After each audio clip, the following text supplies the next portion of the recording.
is a video on how to graph using slope and y-intercept. All right, so we've been talking about pulling out the slope and y-intercept from an equation. We've been talking about slope and rise over run and how that makes the slanted pattern in a graph that's a linear graph, more specifically for a straight line graph. All right, so how can we use our slope and y-intercept to form this picture? Where does it cross the y-axis and what is the slope are the two questions that we have to know. So where does it cross the y-intercept? So the y-intercept is right here. It tells us the y-intercept is 2. So we're going to start here at the origin and go up 2 on the y-axis. All right, see that's 1, 2, 3, and so on. So we put a dot on the y-axis. It says y-intercept. So this is the y-axis. So the dot, the ordered pair, the point goes on the y-axis. All right, so now the slope. The slope is 1/2. So remember, slope is rise over run. So we are going to rise 1, run 2 from the y-intercept. A lot of people want to do that with the origin. They want to start here and rise 1, run 2. But we can't do that. We have to start our pattern of the slope from the y-intercept. So I'm going to go up 1, over 2, and put a new dot, and then draw a line through the dots and add arrows on the line.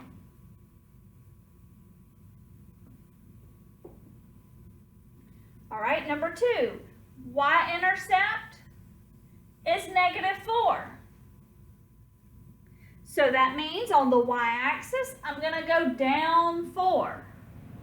So I'm going to go down 4. 1, 2, 3, 4. I'm almost falling off my page, but that's okay. It's a -4, so I went down to the -4 on the y-axis. All right, so now my slope is 2. My slope is 2. Well, remember, it's rise over run.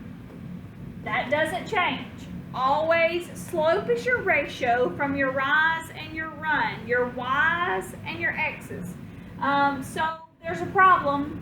This number 2 is not a fraction, okay? Problem number 1, slope was a fraction. We were good to go. Problem number 2 is not a fraction. How can I make that a fraction? Put a 1 up underneath, because the 2 over 1 is the same thing as 2. 2 divided by 1, the answer is 2. So I'm going to rise 2, run 1. From the origin? No, no, no. From the point that we drew, the y-intercept. So I'm going to rise 2, run 1, and put my dot. And then I'm going to connect my 2 dots and draw arrows on the end for my line.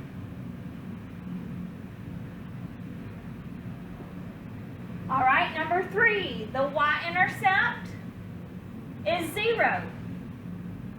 Well, where is 0 on the y-axis? It is the origin. 0 is the origin on the y-axis. So my slope is -3 over 4. So still always rise over run. All right, there's a problem.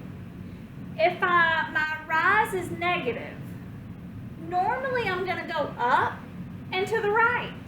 But what if I have a rise that's negative? That's kind of like an oxymoron. I've got to rise down. I've got to go down 3 and then to the right 4, because my negative numbers are below the x-axis. All right, so my -3. 1, 2, 3, go down 3 to the right 4. 1, 2, 3, 4. So I went down 3. 1, 2, 3.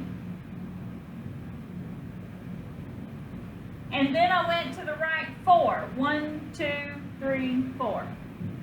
And then I'm gonna connect to the best. Oh, look at there. That is a straight line. I'm getting better in my old age. All right. Now number 4, my y-intercept is 1. So I start at 1 on the y-axis. So there's 1 on the y-axis. My slope is -3. Remember, always, always, slope is rise over run. But I don't have a run, I only have a rise. And my rise is negative, so that means I'm gonna go down. But what can I do? How can I turn this into a fraction? Slope must be a fraction. It's a ratio of 2 different axes. All right, so the run is 1 because you can put a 1 underneath a whole number and it remains the same value. All right, so I'm going to start with my y-intercept and I'm going to go down 3 because it's negative and then to the right 1. So I'm going to start from the point that I drew, my y-intercept, and go down 3, 1, 2, 3. See, there's 3, 1, 2, 3. Over 1, run 1, and that is my dot. There go, my other ordered pair goes there. And then connect and draw arrows on the end. The reason we draw arrows is because it's a line that keeps going, going, going. Thank you.